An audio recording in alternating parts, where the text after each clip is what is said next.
as I'm filming this review, I've actually watched this film twice, which tells you a little bit about how I felt about it. Welcome back, or if you are new here, welcome. My name is Katrina and I make bookish content here on this channel as well as movie reviews every week. And my movie reviews are always spoiler free, and I will leave a playlist of recent reviews linked up above in case you are looking for something to watch at the cinema this week. This one is really quite hard to make spoiler free. However, as I said at the beginning, I have seen this one twice already. Now, there's two reasons behind this. Firstly, it was very good and I wanted to see it again because I wanted to look for those little details that I thought about at the end of the film, and I thought, I wonder if there was foreshadowing to this one coming up. But secondly, the very end of the film was spoiled by the cinema that I saw this in, not fixing the fact that the last sort of 15 minutes of the film kept like sticking. It would like pause and then jump and then pause and then jump. So things where there was like big reveals happening at the end of the film, not saying what, it was completely ruined because it would pause and then jump. So I left the cinema to go and be like, please can you stop it and wind it back a bit, you know, it's digital, and can we see it without the skipping?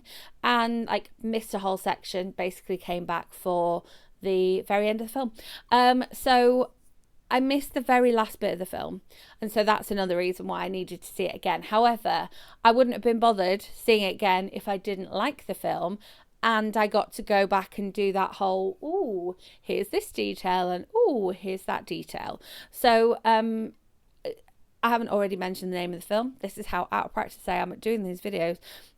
Heretic is the name of the film, which you'll have seen from the thumbnail anyway.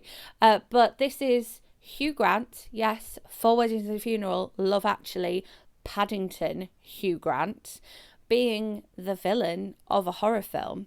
And we have these two Mormon missionaries who, again, from the trailer, no spoilers, go to his house and ask to talk to him, the word of Jesus Christ and what have you, Book of Mormon, etc., etc. There's a great bit in the beginning of the film where they make reference to that musical, and I'm like, yes, I know that musical very, very, very well. I've seen it many, many, many times, and the South Park episode that was kind of the predecessor for it as well. And I just love the fact that there are moments throughout the film where the whole cinema was laughing. Both times I saw this film, I saw it in a pretty packed cinema. So I got the full cinema going experience. First time, obviously, the people being cross that the film was being disturbed. And then the second time, people seeing things for the first time. So they go to his house. We need your wife to be in the room with us. Oh, yes. I'll just go and get her, and, you know, you can fill in the rest. So whilst this is marketed as a horror film, it's from A24, by the way, which I haven't seen anything from A24 that I have disliked. Love that studio. Anything that they put out, I'm like, yep, I'm there. I'm fully there. It's such a tiny cast. It's so intense, but it's a bit like when you are reading a thriller and you sort of like, I can't look away. I have to keep turning the pages. I know something bad's going to happen, but I just have to keep going. And here's another bit of a reveal. And then somebody's cracked a joke. Are things going to get better? Oh no. But then also, as well as that kind of like slow drip reveal, like time-wise as well, not only is it intense because there's 3 people in the cast, but time-wise, it all takes place from about like 4 p.m. to probably 4 a.m., maybe closer to like, 12, 13 hours max. Like the very end of the film, we see some daylight again. And the start of the film, there's a bit of daylight left. However, there's a storm coming, because what would a horror film be without some weather as well? But you also have this whole theological discussion going on, which for somebody that has a degree in theology and RE was so interesting. There was like lessons on monopoly, lessons on all world religions, lessons on like the history of messiahs and things like that.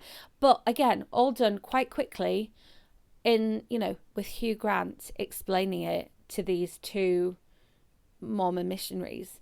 It was just so interesting. Yeah, that side of it was just, it's almost like you've got like the perfect mix of the intensity and the discomfort that the sort of the cinematography and the editing puts you in. Then you've got the like humor every now and then from any one of the three cast members. Then you've got the information about world religions, which you may or may not have known. And then you've got the actual like writing of here's the motive behind this horror film. Again, no spoilers. So it's like they've created this perfect storm. I would actually happily go and see it again in cinemas because I thought it was so well done. It was so entertaining, and it was the full package of entertaining. I've gone online and looked at forums. I've gone onto various social media sites and looked at people discussing the ending of the film. That's how invested I am in the end of the film. And again, it's no spoilers here, but if you go elsewhere, you can see people discussing the end of the film because there's some debate at the end of the film. And any film that does that, it's like, it's a good film. So yeah, highly recommend. I think if you're not a massive horror fan, this is definitely more thriller than horror. There's not too much gore wise, there's not any sort of jump scares, which sometimes I know people don't like. There's not a lot of those, but it's very intense and very good, very well written, very entertaining, and a real thinker as well. So do I recommend paying your cinema going money to go and see this one? Yes, I do. I think it could be enjoyed at home, but I don't think you would get quite the level of intensity if you went to see it outside of the cinema, but I still think you would have a good time. So yes, highly recommend. As always, if there is a particular movie you want to hear my thoughts on here next week, do let me know in comments. I will happily go to the cinema and watch and bring you my thoughts. If you enjoyed this video, give it a thumbs up. Make sure you are subscribed and hit that notification bell because Vlogmas videos are coming your way, so you don't want to miss out on those. And yes, I will see you with my next video. Thanks for watching.